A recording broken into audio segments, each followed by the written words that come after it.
Welcome back to Star Wars Day. Thanks to my buddy Emily over at Disney. So sweet of her to invite us to all this. I love her. Good folks over there. Well, he's one of the hottest stars in Hollywood these days, playing dramatic roles, superhero, and a space bounty hunter, or Mandalorian, if you will. Last week, I talked one-on-one with Pedro Pascal about Mandalorian Grogu, but I gotta tell you, a moment happened in this interview that I did not see coming, and it was one of the most delightful things that's happened in an interview with a big old celebrity in a very long time. Take a look. I don't know why this hit me. There is sort of an immortality to what you have done. Not that your other roles haven't lended itself to being around forever, but you're at Disneyland. The new Mandalorian and Grogu puppy of Smuggler's Run, you incorporate the Mandalorian Grogu. Does that ever get normal that your voice is going to be on a ride at Disneyland for a generation? How do you process that as just a normal human being? I am processing it, you know. It's something that I'm processing and continuing to process. This has been a very emotional ride. I think that there was something about creating a live action at home experience that was so sort of new and amazing, and now that it's a big screen experience that harkens to my experiences as a child. It is like so many of my favorite memories and that developed me. And so then to be a part of something that could be that for another generation is something that I am processing.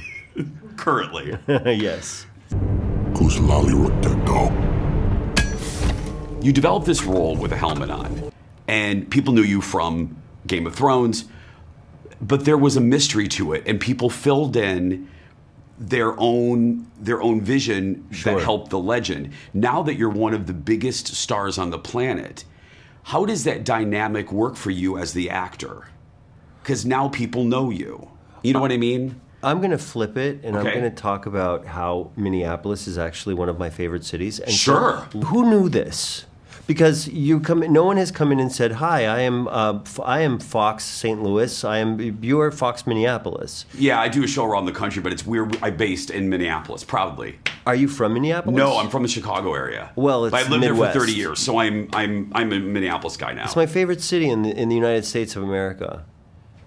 Really? Yeah. The Guthrie Theater Yeah. has a lot to do with it, but also the people of Minneapolis is just what it's all about. Mm-hmm. And now, and anyway, I'm not trying to avoid your question, I don't but care. I just had No. a big shout out to Minneapolis. No, I'm prideful.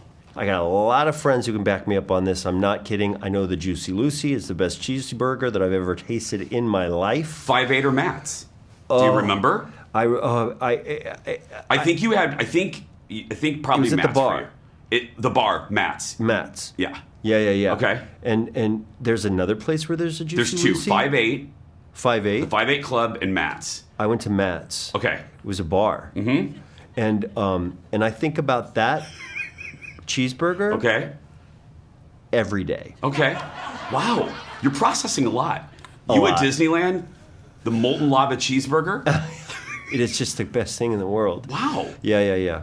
I forgot I was going to ask next. You threw me with the love for my city. Thank you. You're welcome. Have you been deserve there? it. I mean, I've not been there. How many times have you been there? I've been, well, one of my really good friends was doing a world premiere adaptation of The Great Gatsby on stage at the Guthrie. So, and this was in the summer. So I got to go there. I never got to be on the stage, but I would go and see friends do plays there and loved the city so much, would stay and hang out. And then I was shooting the first season of The Last of Us, and as soon as the borders opened, the first place I went was Minneapolis on a trip to go to Paisley Park. What are you kidding me? It's My friend. studio's right down from Paisley. My first day at work, It's my Disneyland.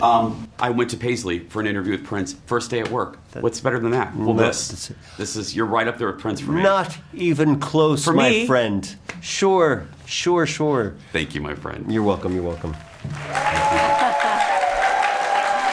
I gotta tell you. Oh my gosh.